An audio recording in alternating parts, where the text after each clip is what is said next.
Oke, baik, selamat sore. Assalamualaikum warahmatullahi wabarakatuh. Berjumpa lagi pada live IG Klinik Dok Omedika. Hari ini kita akan membahas tentang screening pendengaran pada bayi sebagai usaha pencegahan keterlambatan bicara anak. Tentunya kami akan undang seorang narasumber. Beliau adalah dokter spesialis THT dari Klinik Dok Omedika, yaitu Dr. Odi Anggani. Mohon ditunggu sebentar ya. Kami akan sambungkan dengan beliau.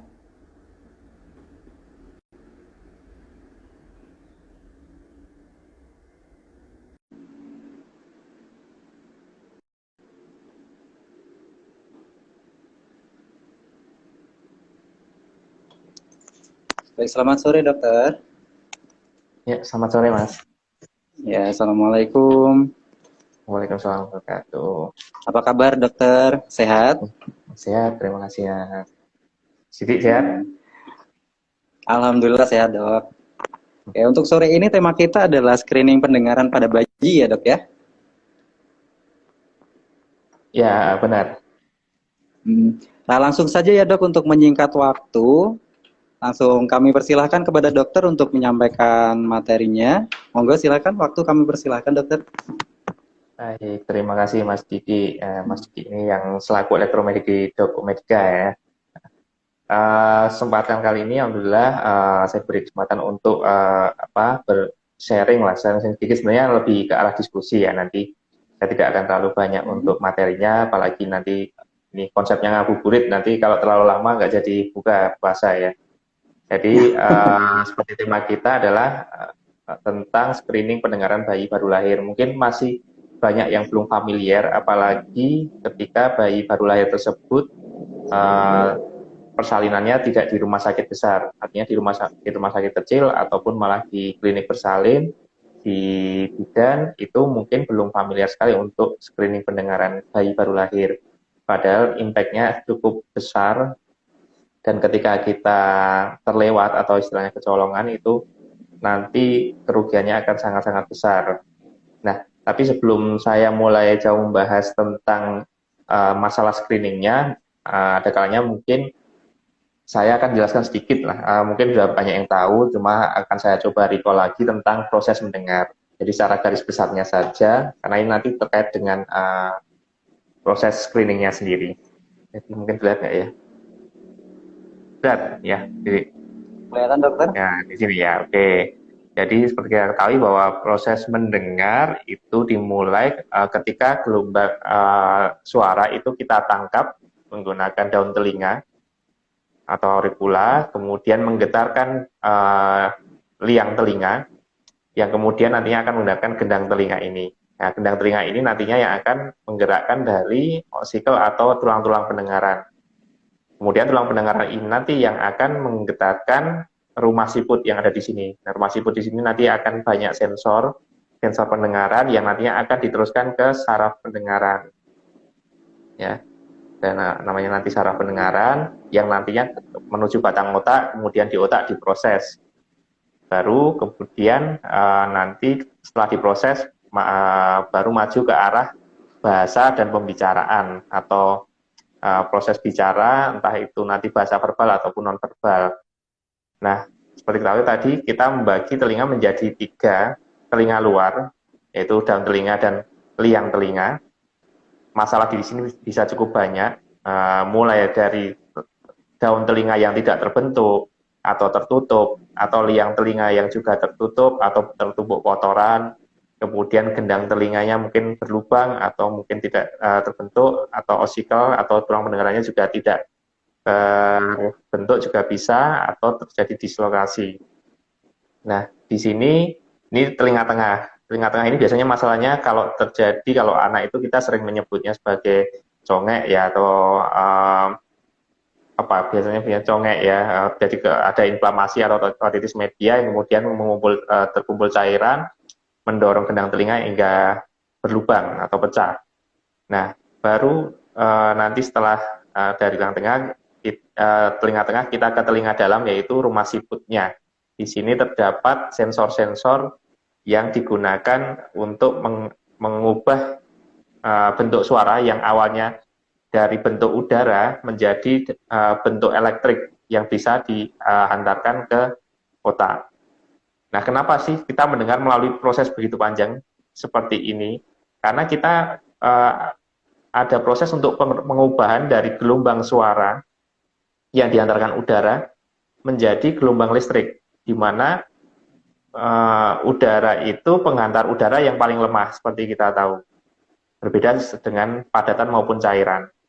Nah, padahal di sini medianya di rumah siput ini adalah cairan. Sehingga kita butuh pengungkit nih dari udara menuju ke cairan. Kalau tidak diungkit nanti seperti apa? Kayak kita tenggelam di air lalu ada orang bicara dari luar. Kurang lebih seperti itu. Jadi tertutup media langsung udara ke cairan tanpa diungkit. Diungkit itu maksudnya ditambahkan suaranya agar bisa ditransmisikan ke dalam bentuk cairan tadi. Nah, kita perlu namanya tulang-tulang pendengaran ini. Tulang pendengaran ini seperti halnya pengungkit kalau piston. Jadi nanti perbandingan 1:3 untuk mengungkit dari gelombang udara yang terkenal paling lemah untuk menghantarkan udara menjadi gelombang udara yang ada di cairan. Jadi berpindah dari udara ke cairan. Baru kemudian dari sini diubah menjadi elektrik. Nah, ini proses-proses ini bisa kita identifikasi semua. Terutama kalau sudah bayi mulai agak besar. Oke, gambarannya seperti itu. Untuk proses mendengar mungkin sudah sering kita dapati di pelajaran-pelajaran seperti biologi dan segala macam. Itu secara garis besarnya seperti itu. Tapi proses mendengar itu tidak hanya murni dari gelombang masuk melalui telinga. Gelombang pun bisa masuk melalui getaran tulang. Jadi kita ngobrol, kita ngomong sendiri itu kita menggetarkan tulang kita sendiri sehingga nanti akan langsung digetarkan atau diantarkan ke koklea tadi. Nah, mendengar dan memahami itu lain ya. Jadi kalau di bahasa Inggris kan kita mengenal istilah hearing dan listening.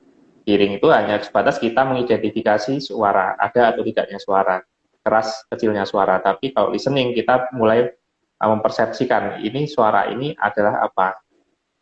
Nah, proses tersebut tidak serta-merta bayi baru lahir langsung bisa memahami.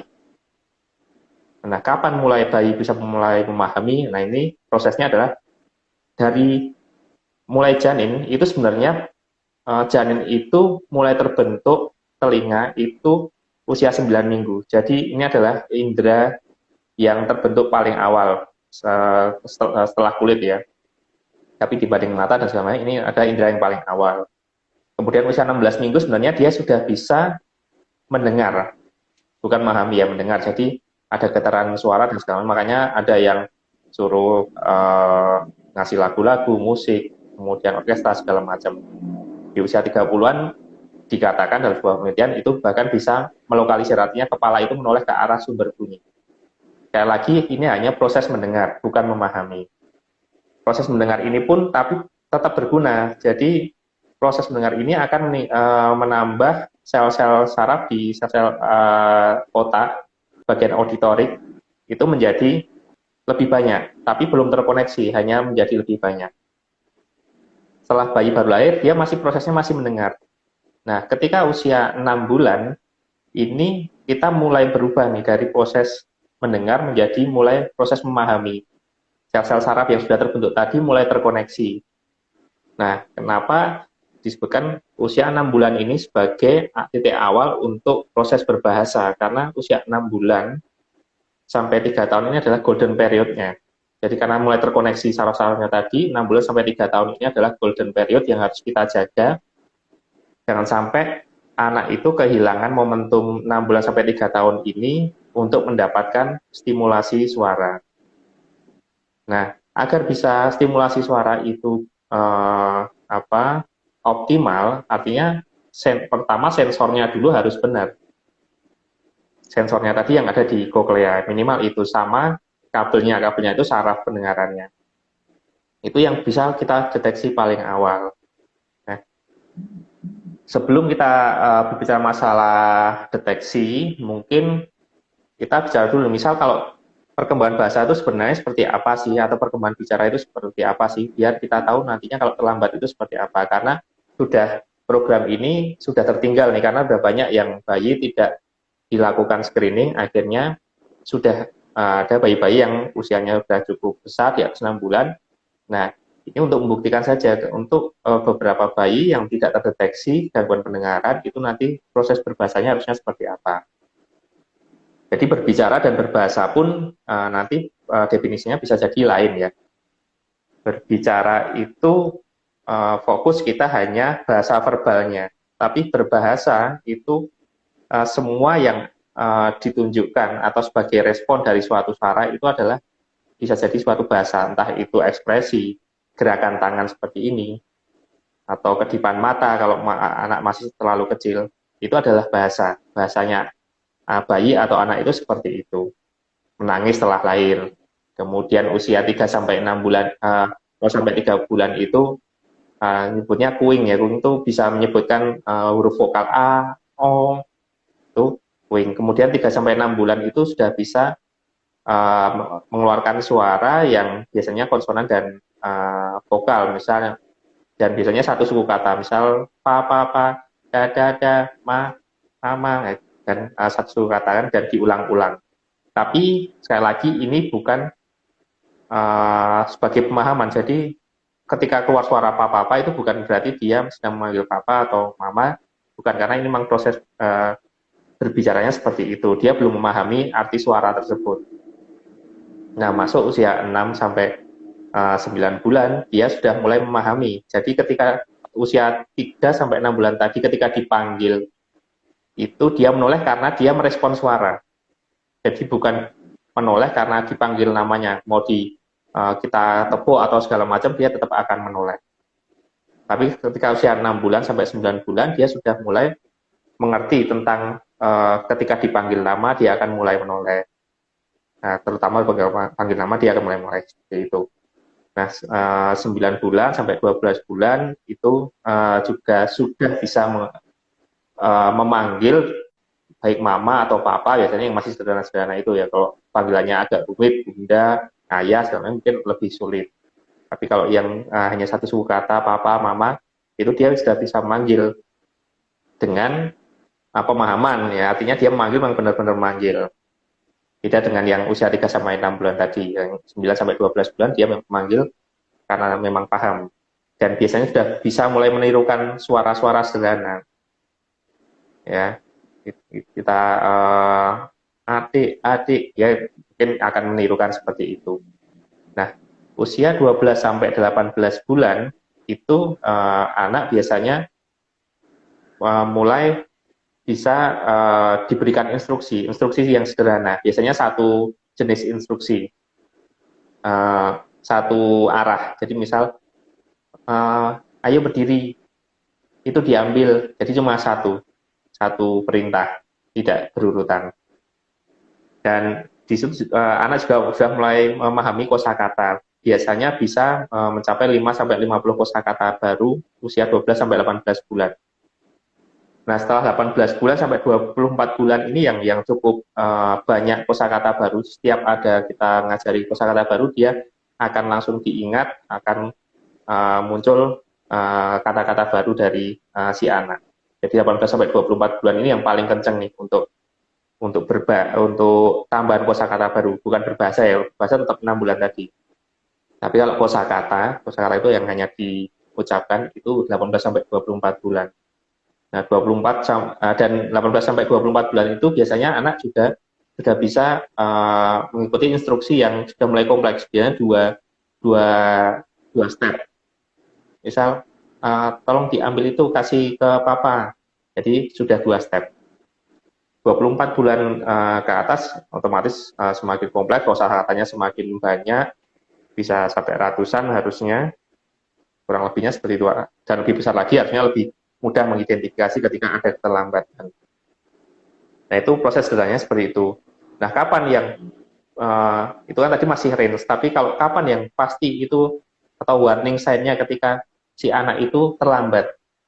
Jadi ada beberapa titik di usia tersebut yang kalau milestone-nya itu tidak dilewati atau tidak ada, berarti bisa dikatakan bahwa ini pasti terlambat. Kalau yang tadi kan mungkin masih ada toleransi range kosakata 5 sampai 50, berarti kan masih ada. Tapi kalau ini sudah bisa dipastikan. Misal usia 1 tahun itu belum bisa menirukan kata sama sekali. Kata itu misal tadi yang belum kompleks, kata yang adik, buku, itu usia 1 tahun belum bisa menirukan suara. Menirukan ya, bukan mengeluarkan sendiri, jadi menirukan suara. Harus dipancing dulu. Kemudian usia 18 bulan itu belum ada satu kosakata sama sekali. Itu pasti terlambat. Kemudian usia 24 bulan itu kosakata masih kurang dari 10 kosakata. Dan nanti yang berikutnya lebih mudah lagi untuk mendeteksi usia yang lebih besar.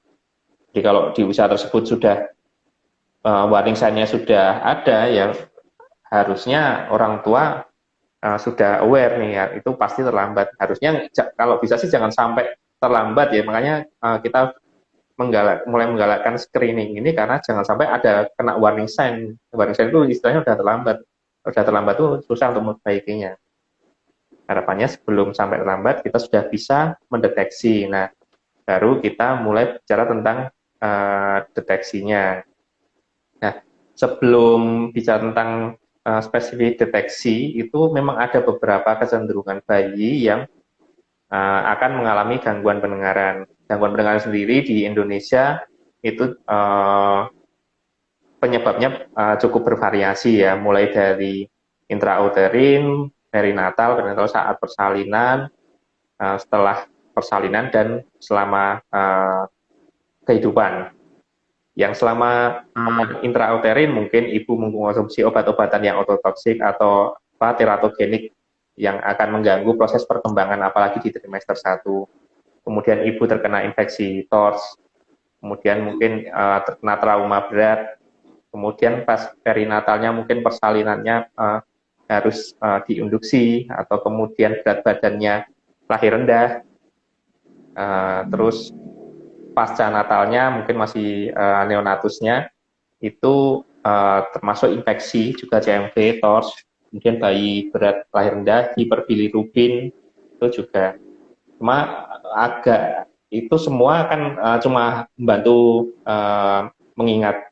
Tapi sebenarnya ada yang lebih spesifik, jadi dari JJIA itu dari Joint Komite Infant Hearing itu, ini menurut saya bacakan beberapa yang memang sebagai faktor risiko yang benar-benar signifikan. Jadi usia 02 sampai 28 hari, jadi membaginya 0 sampai 28 hari dan 29 hari sampai usia 2 tahun. 0 sampai 28 hari, faktor risiko yang kemungkinan besar akan menyebabkan ketulian atau gangguan pendengaran atau congenital deafness itu seperti riwayat keluarga tuli kongenital.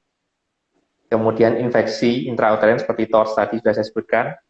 Anomali kraniofasial. Anomali kraniofasial itu adanya kelainan di struktur wajah maupun kepala. Karena biasanya dari satu embriologi ketika ada kelainan biasanya tidak berdiri sendiri, dia akan multi organ lah, atau kalau di multi bagian, multi part ya. Kemudian berat bayi lahir rendah di sini yang didefinisikan adalah kurang 1.500. Jadi mungkin kalau kita nyebutnya apa ya, kalau di Indonesia ekstrim berat BBLR. Kemudian hiperbilirubin yang hingga membutuhkan transfusi tukar. Jadi nggak asal yang bilirubinnya tinggi, kemudian itu nanti akan menyebabkan kelainan. Kemudian obat ototoksik, mungkin selama ibu hamil atau mungkin anak karena ada kelainan jantung dan segala macamnya harus membutuhkan obat tertentu. Meningitis bakterialis, karena infeksi bakterial yang akan menyebabkan meningitis. Karena sekali lagi proses mendengar itu bukan hanya di telinga, tapi juga di sarafnya, di otak, pemrosesan hingga ke motoriknya, baik itu motorik di daerah mulut maupun daerah semua, motorik ekspresi wajah, tangan, dan segala macam. Kemudian Apgar score itu penilaian ketika bayi baru lahir. Di menit pertama itu 0 sampai 4, kemudian di menit kelima 0 sampai 6. Kemudian ventilasi mekanik yang lebih dari 5 hari. Jadi kalau hanya di NICU hanya 1-2 hari, menggunakan ventilasi mekanik itu belum menjadi faktor risiko besar. Tapi ketika menggunakan ventilasi mekanik lebih dari 5 hari, itu akan menjadi faktor risiko yang signifikan. Kemudian sindrom terkait gangguan pendengaran. Sindrom tadi sudah saya sebutkan, karena ini tidak berdiri sendiri, bisa jadi mungkin dengan sindroma lain seperti sindrom Down, kemudian beberapa sindrom yang melibatkan entah itu dari telinga luar hingga telinga dalam, malformasi dari pembentukan koklea atau sarafnya. Kemudian itu yang 0 sampai 28 hari. Yang 29 hari sampai 2 tahun, yang signifikan seperti apa? Misal kecurigaan orang tua, keterlambatan perkembangan bicara, seperti tadi sudah saya sebutkan, ketika proses berbahasanya seperti apa, mungkin sampai usia 6 bulan tidak ada suara sama sekali, atau dan segala macam, itu kan berarti kita harus sudah aware. Meningitis bakterialis sama, kemudian trauma kepala, yang hingga menyebabkan penurunan kesadaran. Jadi tidak semua trauma kepala, karena kita tahu bahwa bayi itu sedikit-sedikit mungkin kepala terbentur, tidak sengaja jatuh dan segala macamnya. Tapi trauma kepala yang hingga menyebabkan penurunan kesadaran. Kemudian sindrom yang disertai gangguan pendengaran, sindroma tadi masih masuk lagi di usia 29 hari sampai 3 tahun. Obat ototoksik juga sama. OME berulang. OME itu otitis media efusi. Jadi terkumpulnya cairan di telinga tengah yang tadi saya sebutkan, di telinga tengah, di mana di sini ini terdapat tulang-tulang pendengaran. Nah, ini telinga tengah yang di belakang gendang telinga. Ini namanya telinga tengah. Ini bisa terkumpul cairan, biasanya karena fungsi tuba yang tidak bagus atau fungsi saluran yang ke belakang hidung tidak bagus, entah karena sebab apapun, karena kelainan kraniofacial atau sindroma lainnya yang menyebabkan di sini terkumpulnya cairan. Terkumpulnya cairan nanti prosesnya karena apa panjang ya, nanti takutnya nggak jadi buka ya, jelaskan lagi. Jadi intinya terkumpul cairan, dan yang jadi masalah adalah cairan di sini itu mengandung zat-zat yang bisa berdifusi. Berdifusi itu menerobos antara sekat ke koklea. Jadi zat-zat tersebut akan merusak sensor-sensor yang ada di koklea. Nah, itu kenapa ketika ada OME berulang, dan di sini menetap lebih dari 3 bulan. Jadi tidak sedikit OME langsung kita menyebut wah ini nanti resiko gangguan pendengaran. Enggak. OME yang berulang dan biasanya menetap lebih dari 3 bulan itu akan beresiko besar akan mengalami gangguan pendengaran, bahkan kekulian saraf, kekulian koklea. Nah, itu kira-kira faktor resikonya. Nah, kita harapannya jangan sampai nih sampai anak itu terlambat, apalagi mendengar itu mungkin sedikit ya banyak perbedaan dengan masalah penglihatan. Masalah penglihatan itu orang lihat seorang anak atau seseorang dengan gangguan penglihatan itu langsung tahu nih dengan cara perjalanannya dan segala macam. Tapi orang dengan gangguan pendengaran itu sering tidak tampak. Jadi orang lihatnya orang ini biasa aja kok, dan akhirnya diperlakukan secara sama dan dinilai secara sama. Ketika dinilai secara sama, orang itu akan mulai tertekan karena dia memang threshold-nya tidak segitu. Akhirnya dia terpacu untuk bisa sesuai ekspektasi orang lain, akhirnya dia depresi ya, akhirnya seperti itu. Jadi jangan sampai keterlambatan tadi di usia dewasa, dia terlambat bicara dan segala macam, dan dituntut untuk bisa seperti orang yang mendengar seperti biasa, menjadi faktor depresi yang cukup tinggi. Itu juga yang terjadi pada kasus-kasus gangguan pendengaran lansia juga seperti itu.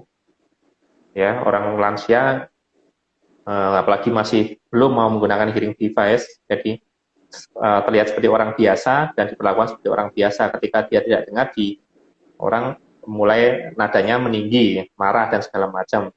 Padahal orang seperti itu akan kesakitan. Akhirnya lebih depresi lagi. Jadi seperti itu yang membedakan.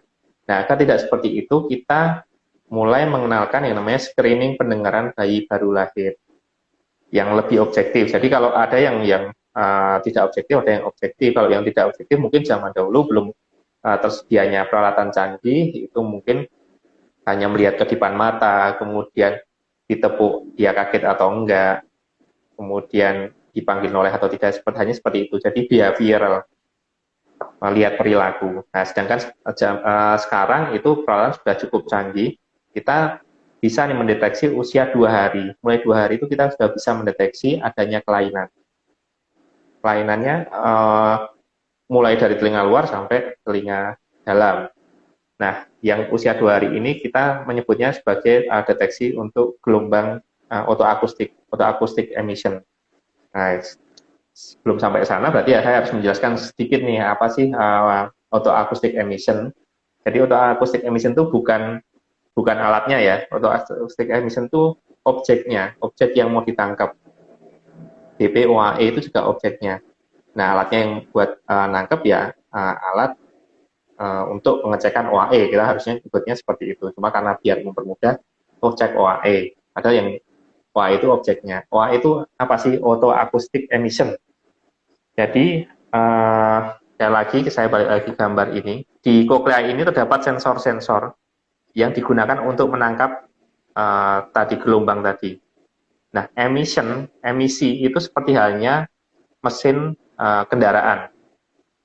Jadi ketika kendaraan itu berfungsi atau sedang dinyalakan, akan timbul emisi. Kalau motor ya emisinya mungkin sebagai gas buang, sebagai gas. Nah, berarti kalau ada motor, kita melihat ada gas yang keluar, berarti kita bisa mendeteksi, oh berarti mesinnya nyala.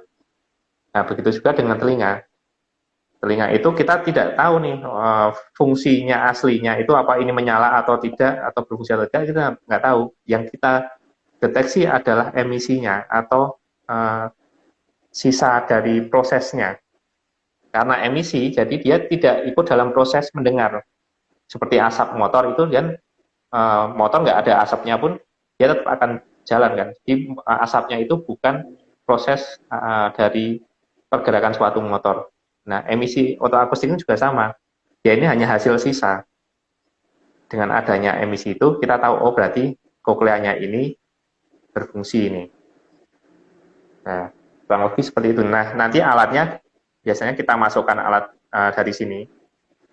Alat untuk mendeteksi OAE, itu berisi mikrofon atau yang menghasilkan suara, dan probe atau yang untuk sensornya, untuk menangkap gelombang baliknya. Jadi kita kasih suara, biasanya 2 frekuensi kalau yang DPOAE, 2 frekuensi nanti akan menggetarkan gendang telinga, kemudian akan masuk hingga koklea, ini mulai berfungsi, akhirnya menghasilkan emisi. Nah, emisi ini nanti yang kita tangkap lagi dengan alat yang sama tadi. Oh, masih ada nih emisinya di beberapa frekuensi. Jadi bisa kita simpulkan kokleanya masih berfungsi. Nah, secara tidak langsung ketika kita mendeteksi OAE ini, kita secara tidak langsung kita mendeteksi satu rangkaian ini semua. Karena ketika ini tertumbuk kotoran, atau gendang telinganya berlubang, atau tulang pendengarnya tidak ada, dia tidak akan menggetarkan atau memfungsikan dari koklea tadi, sehingga tidak muncul emisi. Jadi ketika ini kita memberikan rangsangan dan tidak ada emisi balik, berarti masalahnya bisa jadi di semua jaris ini. Jadi kita tidak bisa langsung menyimpulkan, oh kokleanya bermasalah. Tidak bisa. Karena konsepnya screening, sekali lagi, nanti ada yang namanya screening, ada yang namanya diagnosis. Jadi programnya dari JJIH itu yang nanti kemudian diformulasikan menjadi EHDI, Early Hearing Detection Intervention.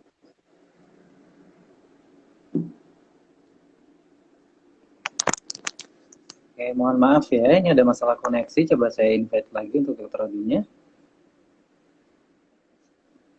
Terputus ya, Mas? Iya, mohon maaf dokter. Terputus tadi waktu baru ngebahas yang di IHDI tadi, dokter. Oh, bisa mohon diulang, dokter? Tadi koneksi saya apa koneksi Mas Didi ya? Sepertinya koneksinya dokter. Oh, saya. Iya. Ya, mohon maaf, mungkin saya ulang lagi. Jadi programnya EHDI atau Early Hearing Detection and Intervention. Jadi early itu maksudnya screening, deteksi itu sampai nanti diagnosis usia 3 bulan kalau bisa sudah didiagnosis. Kemudian intervention itu nanti banyak hal ya, maksudnya intervention jangan kita membayangkan bahwa intervention itu hanya sebatas pasang alat bantu dengar atau hearing device atau pasang cochlear implant, jauh atau lebih luas daripada itu, akan banyak sekali program termasuk salah satunya habilitasi. Ya. Karena kita fokusnya saat ini adalah screening bukan interventionnya, jadi mungkin saya tidak akan terlalu dalam untuk yang intervention. Balik lagi, sebelum usia 1 bulan sebisa mungkin sudah di screening minimal dengan menggunakan DPOAE, Distortion Product Otoacoustic Emission. Itu untuk memastikan bahwa sampai ke koklea itu tidak ada masalah. Sekali lagi, ini baru sampai ke koklea. Bisa dimulai dari usia 2 hari dan selambat-lambatnya sebenarnya usia 1 bulan. Harusnya selambat-lambatnya, tapi sekali lagi karena ini suatu program yang baru, bisa jadi masih banyak yang kecolongan, mundur segala macam. Artinya 2 bulan pun ya kalau mau dilakukan juga tidak ada masalah, tapi jangan ditunda-tunda lebih dari usia 1 bulan. Harapannya seperti itu. Artinya kita jangan sampai ketinggalan dengan negara-negara lain, ya. Karena proses program screening ini nanti kita mengenal dua bagian besar kalau yang di rumah sakit, ya. Jadi yang universal, ada yang targeted. Yang universal itu maksudnya semua bayi baru lahir itu harapannya bisa dilakukan screening. Nah, cakupan yang diharapkan dari JJIH itu adalah 95% bisa terscreening, minimal 95%. Sedangkan yang targeted itu hanya pasien-pasien atau bayi baru lahir yang mempunyai faktor risiko. Faktor risikonya mungkin tadi sudah saya sebut di awal, kurang lebih seperti itu faktor risikonya. Bayi baru lahir rendah, kemudian hiperbilirubinemia, kemudian banyak hal lagi. Nah, harapan kami adalah kami ke depan bisa seperti negara maju, bisa menggalakkan universal newborn hearing screening. Karena jangan sampai ada yang kecolongan, karena bedanya nanti dengan masalah penglihatan adalah ketika satu orang itu kecolongan untuk masalah pendengaran, nanti akan biayanya sangat cukup besar, meskipun kejadiannya lebih sedikit dibandingkan kelainan lain. Hanya saja ketika ada satu orang yang kena, itu biayanya bisa seperti kita sedang mengobati banyak pasien, karena memang peralatan dan terapinya sangat-sangat bervariasi dan harganya cukup mahal. Jadi sejak awal kita sudah bisa mendeteksi dengan OAE tadi. Nah, sebelum usia 1 bulan, itu tadi kita baru sampai deteksi di koklea dengan OAE. Nah, gimana dengan sarafnya atau kabelnya tadi? Tadi kan masih sekali lagi masih di kokleanya. Nah, kabelnya atau sarafnya gimana nih deteksinya kalau ada kelainan? Nah, kita juga mengenal adanya automatic ABR, jadi brain responnya. Jadi ketika kita memberikan stimulus, harapannya akan tertangkap gelombang yang ditimbulkan dari stimulasi tadi. Jadi kita bukan menangkap emisi seperti tadi, tapi ini menangkap gelombang seperti halnya kalau di saraf itu EEG. Prinsipnya sebenarnya sama, tapi ini stimulusnya berupa suara. Kemudian kita tangkap kalau ada gelombang 5-nya, kita menyebutnya gelombang 5 ya, terutama di intensitas 35 desibel untuk ABR itu sebagai gambaran kita, oh ternyata kemungkinan, jadi masih kemungkinan ya, karena ini konsepnya adalah screening Mas Yan, kemungkinan ini sarafnya masih bagus. Oke, jadi ada dua, gold standarnya tadi adalah OAE dan AABR. Harusnya bisa dikerjakan dua-duanya itu, terutama OAE ini sudah mulai banyak, artinya jangan sampai bayi baru lahir sampai usia berbulan-bulan tidak dilakukan screening. Jangan sampai setelah nanti usianya udah lebih dari 1 tahun atau hampir 2 tahun, tidak ada kosakata yang bisa yang jelas, kemudian bilang, oh ini karena kemarin yang ngasuh bukan saya sendiri dok, karena ini sama eyangnya atau mungkin sama rewang, jadi ngomongnya sedikit, kemudian masih dikasih HP dan segala macam, tanpa kita melakukan eksklusi untuk faktor-faktor lainnya. Bisa saja nanti ke depan kita mengcombine, jadi mungkin karena HP, mungkin karena kelainan yang lain, itu bisa saja, tapi eksklusi dulu kemungkinan lain, jadi sensornya dulu dipastikan, jangan sampai anak menggunakan HP juga cukup banyak, tapi kosakatanya juga bagus kok, meskipun harapannya dengan interaksi dengan orang tua nanti akan lebih bagus lagi. Tapi dengan hanya HP saja itu bukan menjadi faktor utama bahwa anak itu kehilangan kemampuan untuk mengungkapkan kosakatanya. Ya, baik lagi tadi masih screening. Nah, ternyata ada masalah nih. Atau hasil WAE-nya refer, ABR-nya refer itu maksudnya tidak terdeteksi ya, maksudnya ada kemungkinan ada masalah. Nah, tindak lanjutnya apa? Nah, tindak lanjutnya adalah usia 3 bulan, itu kita harapannya melakukan diagnosis. Nah, ini sudah mulai jalan ke diagnosis. Karena namanya diagnosis, semua hal harus diperiksa secara detail, karena jangan sampai kita mendapatkan diagnosis yang keliru. Kalau screening tadi kan kita mendapatkan sebanyak-banyaknya, bisa jadi ada yang positif palsu. Positif palsu itu harusnya normal.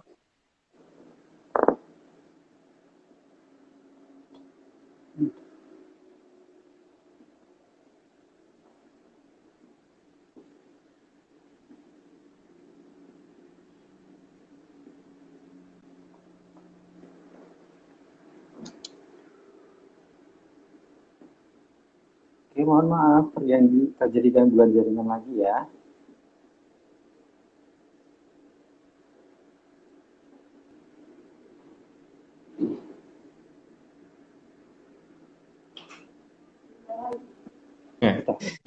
Oke, mohon maaf Terus lagi dokter ya? terputus lagi. Iya. Coba ganti koneksi ini. Mohon maaf Oke, diulang lagi dok ya tadi yang positif palsu tadi ya. Oh iya, karena screening tadi sifatnya akan banyak yang positif palsu. Jadi kita beralih dari yang screening tadi menjadi diagnosis. Ketika hasilnya yang screening tadi kurang bagus. Kalau hasilnya bagus gimana?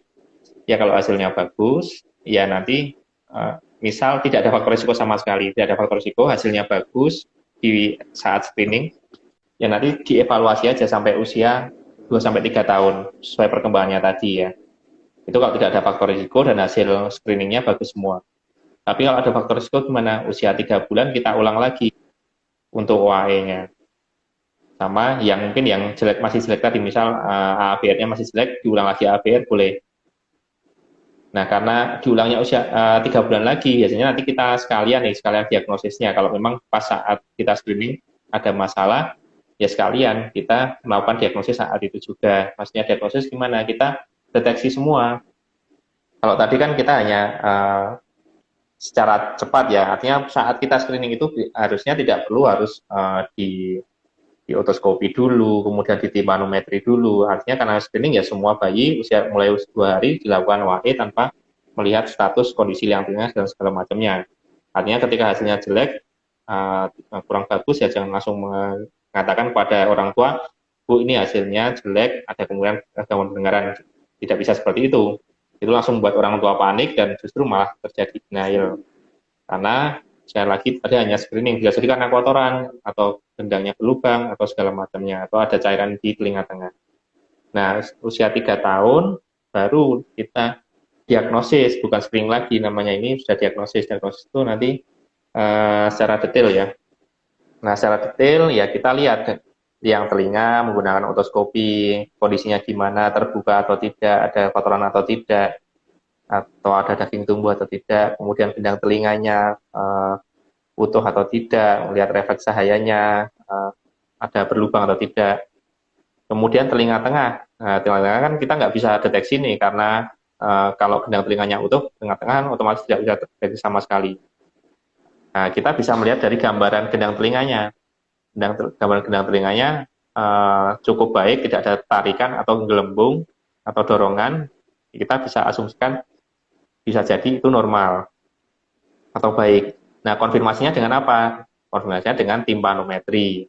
Timpanometri, sekali lagi kita menggunakan alat yang dimasukkan ke liang telinga, memberikan gelombang udara atau tekanan udara yang nantinya akan dipantulkan lagi oleh gendang telinga. Ya, pantulannya ini yang akan ditangkap oleh alatnya ini lagi. Jika tekanannya dalam range normal, kita bisa asumsikan bahwa kondisi telinga tengah ini dalam batas normal atau baik. Karena itu sudah kita diagnosis ya, kita harus sampai bilang kondisi area telinga tengah baik.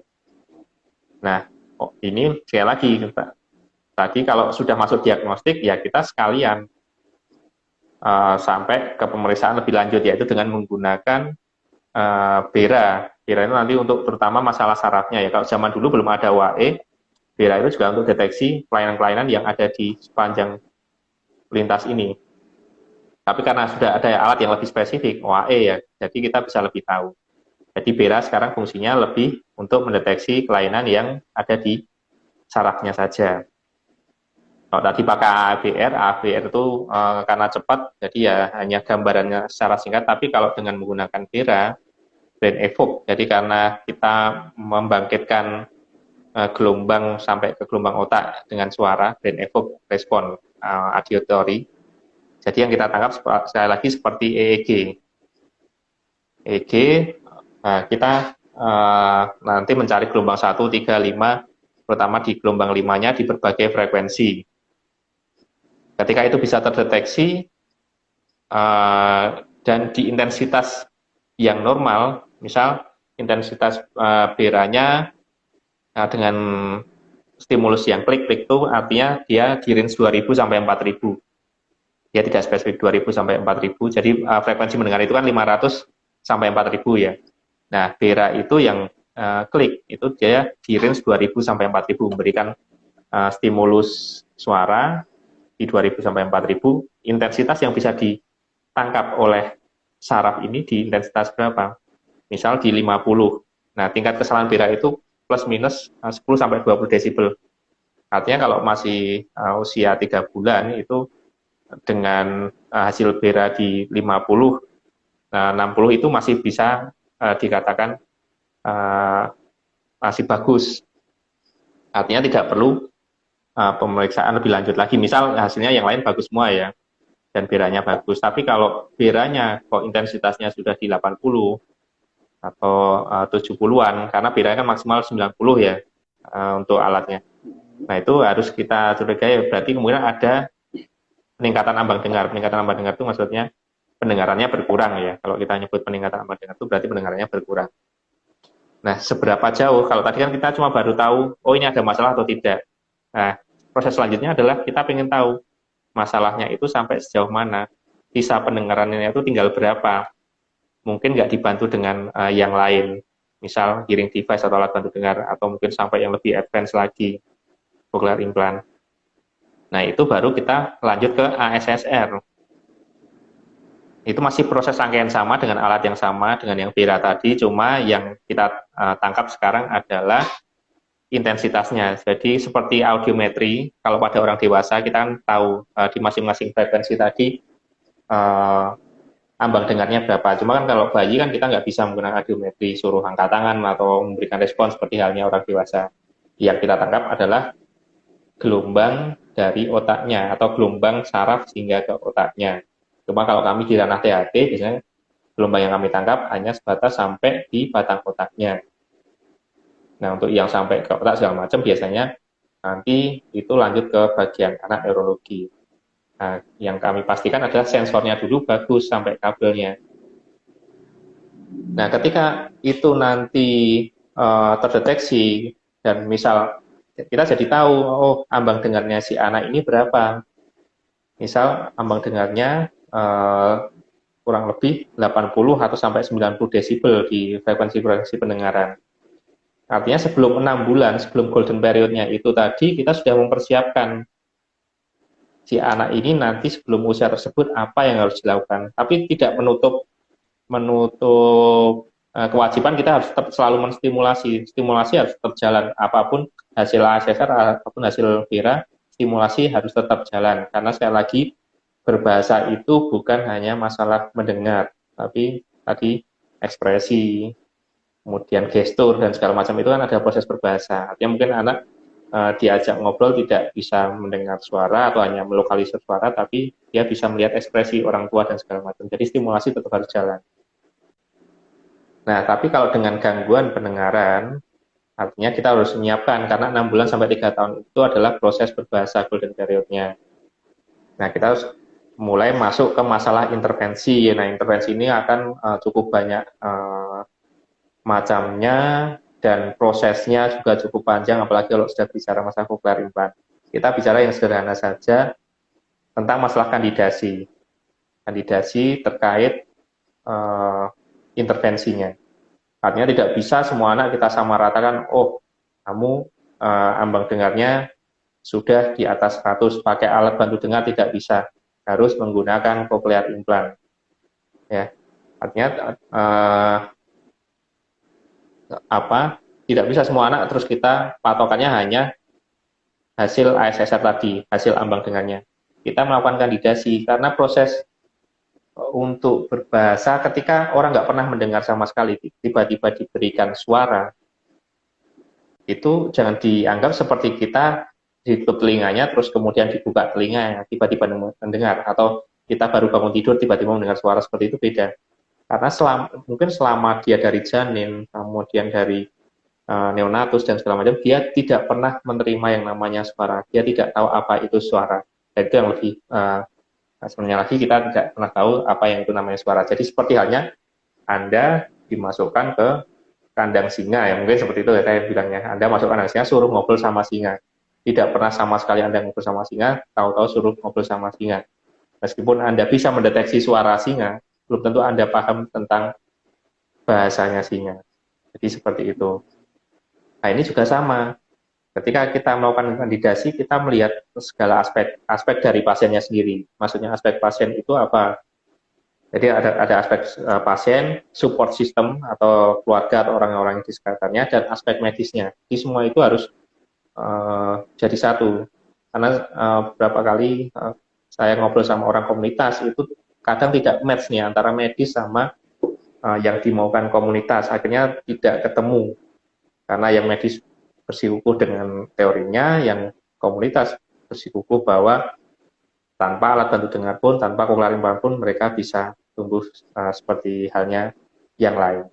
Nah, kita harus luruskan dulu bahwa hearing device ini adalah alat bantu atau alat koneksi antara kita dengan pasien. Jadi agar kita bisa terkoneksi, agar anak juga terkoneksi dengan kita membutuhkan alat untuk koneksi ini yang namanya hearing device, entah itu dalam bentuk alat bantu dengar atau cochlear implant.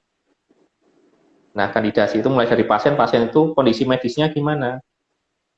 Jangan sampai pasien udah hidrosefalus besar sekali, jantungnya bocornya besar, kita masih fokusnya di masalah pendengaran. Kan tidak, artinya kita harus fokus dulu di masalah istilahnya kehidupannya dulu. Artinya dia bisa survive dulu, dia bisa stabil dulu. Artinya ketika jantungnya nanti usia segini nutup kok, hidrosefalusnya tidak terlalu besar dan sudah dioperasi, sudah dibikinkan SAN.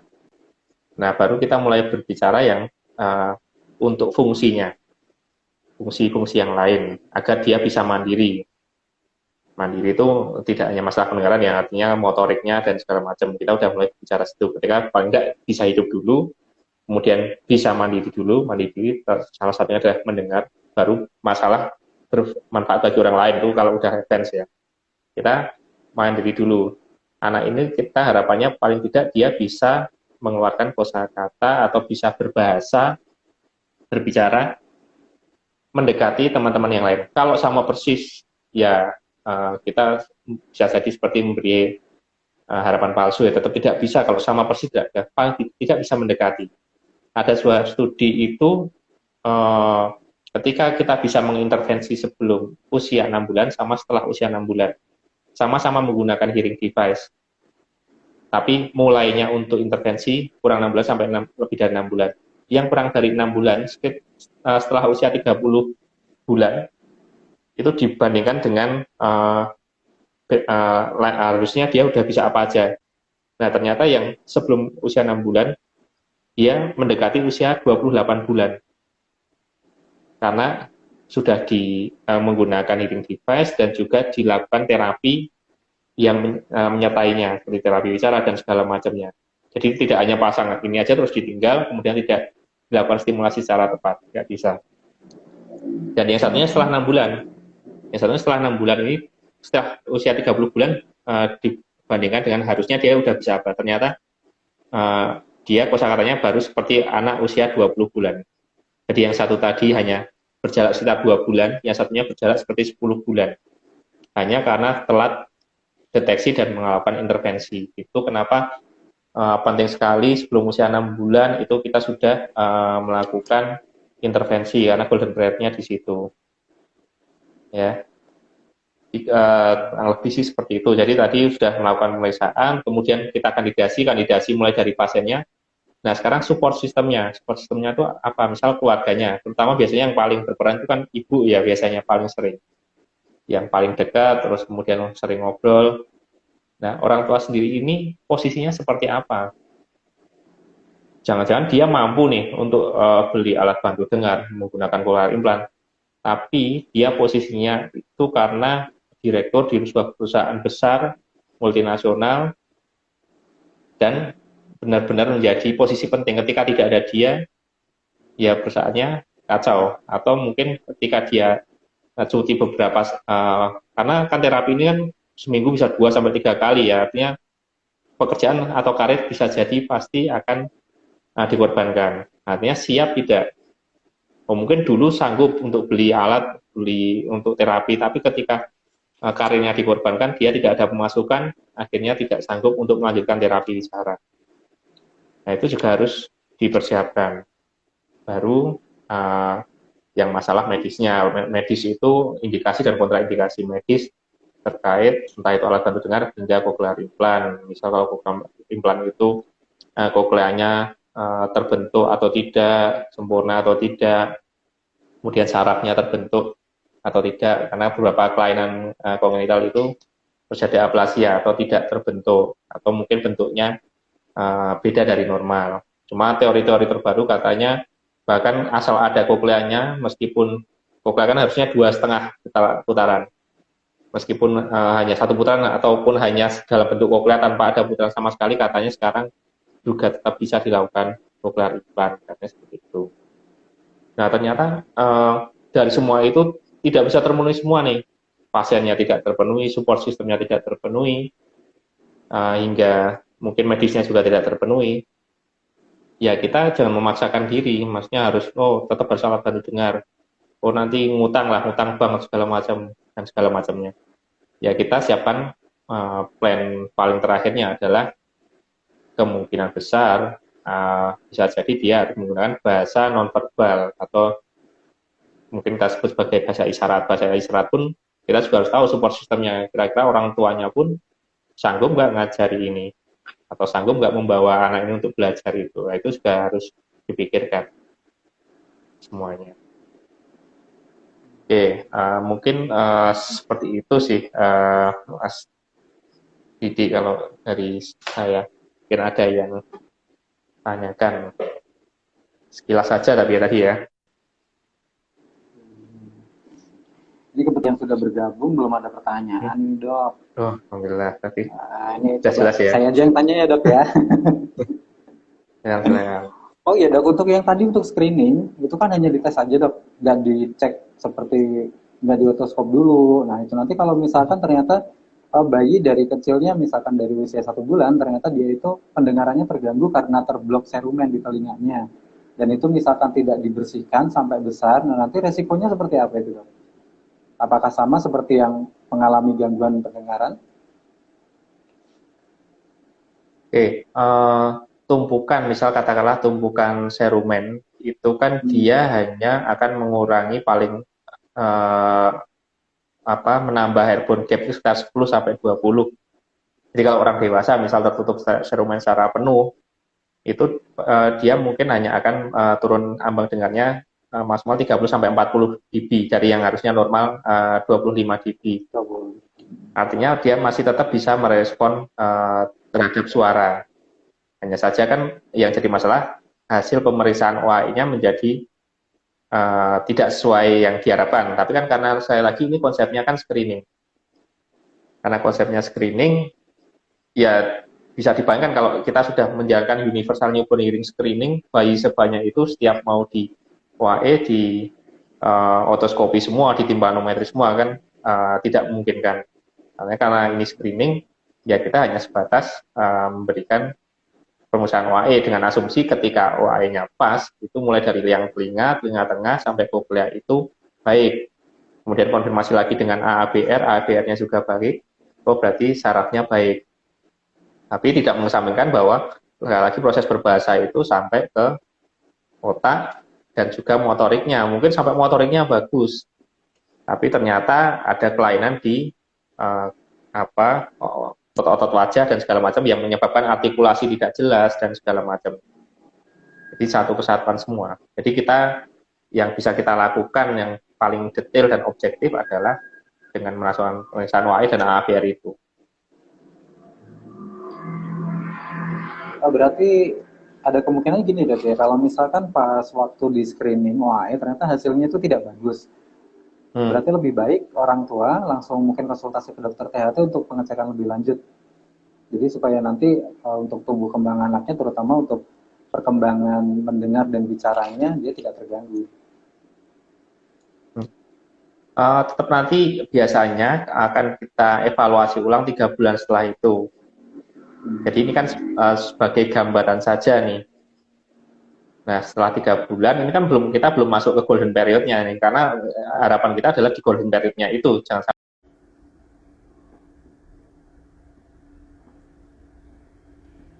Mohon maaf ya, untuk koneksinya agak bermasalah, jadi terputus untuk sambungan media lab-nya. Coba saya invite lagi dokter Olinya.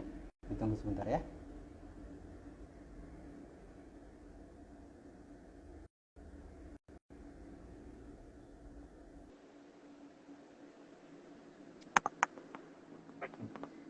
Mohon maaf dokter, tadi terputus lagi.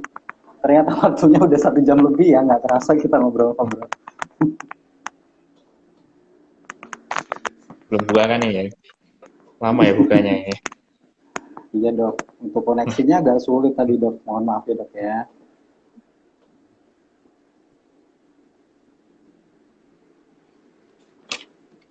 Sampai mana tadi mas ya? Sampai mana tadi ya dok? Sampai yang untuk screening tadi loh dok. Yang screeningnya kalau misalkan yang ada apa kotorannya. Ya, sekali lagi memang fungsinya adalah screening. Kita tidak untuk memastikan bahwa ini normal atau tidak. Dan memang harapannya ya akan lebih banyak positif palsunya. Positif palsu itu artinya mungkin dia aslinya normal, tapi terdeteksi sebagai mungkin ada kelainan agar tidak kecolongan. Akhirnya bisa lanjut ke 3 bulan berikutnya untuk deteksi yang ulangan. Kalau ulangan ini harus benar-benar dideteksi untuk liang telinganya dan segala macamnya. Dan kan usianya lebih besar, liang telinganya kemungkinan juga lebih terlihat, liang telinganya mungkin akan lebih mudah teridentifikasi dibanding yang pertama tadi. Karena memang datanya itu adalah screening itu akan mendeteksi 1 di antara 300. Jadi yang positif itu adalah 1 di antara 300. Kemudian yang benar-benar positif atau adanya kelainan kongenital itu range-nya 1 sampai 6 per 1000. Artinya kan hanya sekitar 1/4 atau 1/3-nya, 1/3 sampai 1/4-nya saja yang akhirnya benar-benar memang dia ada kelainan. Karena memang fungsinya tadi yang pertama screening dan yang berikutnya baru benar-benar diagnosis. Jadi tidak ada masalah, misal karena universal ya semua, yang penting di UAE nanti hasilnya apa, kalau pas ya alhamdulillah, nanti tinggal evaluasi hingga usia 3 tahun karena golden period-nya tadi.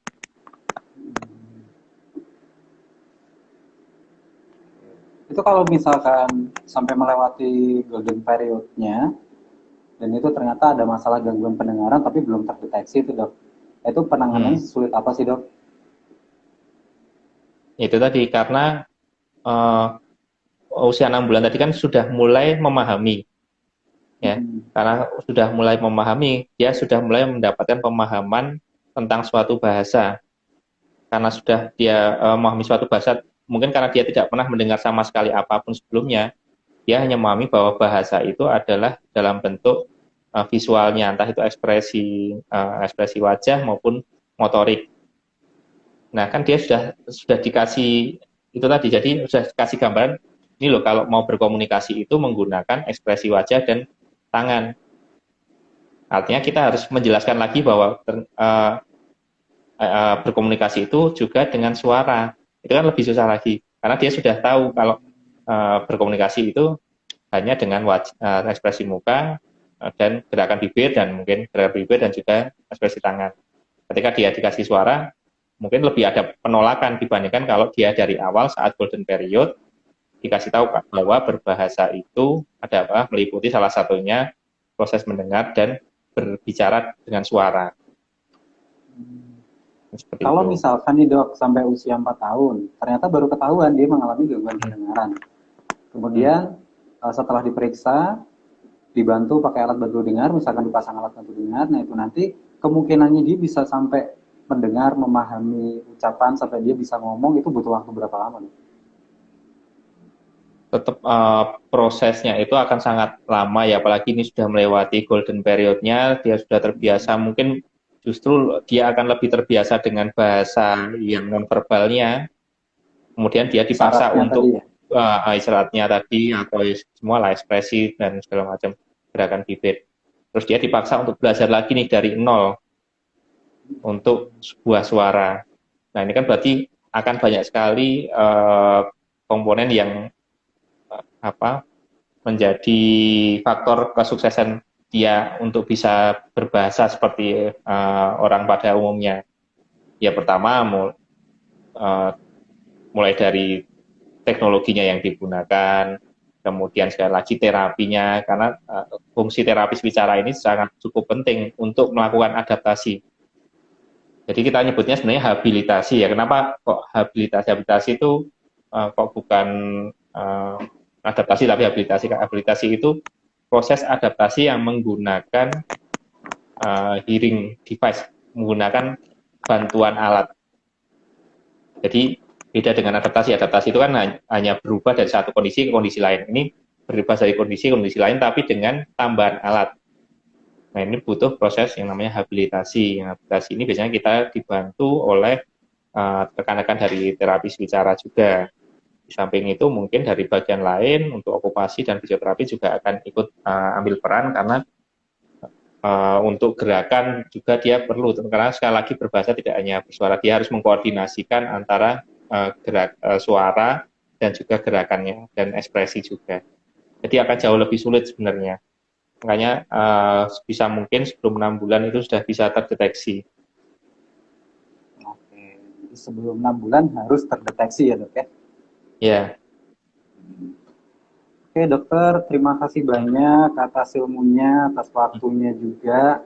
Ini berhubung waktunya udah terlalu sore ya, kita kan temanya ngabuburit nih, jangan sampai malah nanti kemalaman. Karena sudah mendekati buka puasa juga ya dok.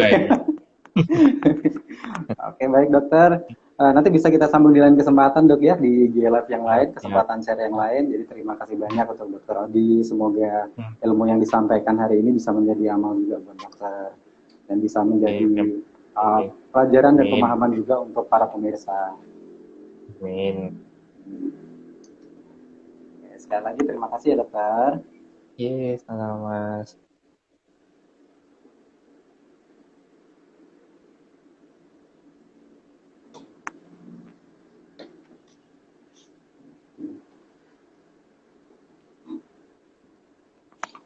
Oke, baik, terima kasih untuk yang sudah meluangkan waktunya untuk mengikuti bergabung di IG Live Dokpo kali ini. Jadi tadi untuk screening pendengarannya di Dokpo Medika sendiri sudah bisa melakukan tes screening pendengaran yaitu tes OAE, atau misalkan perlu tes lebih lanjut seperti BERA, ASSR atau timpanometri, termasuk juga untuk pemasangan alat bantu dengar dan juga terapi bicara.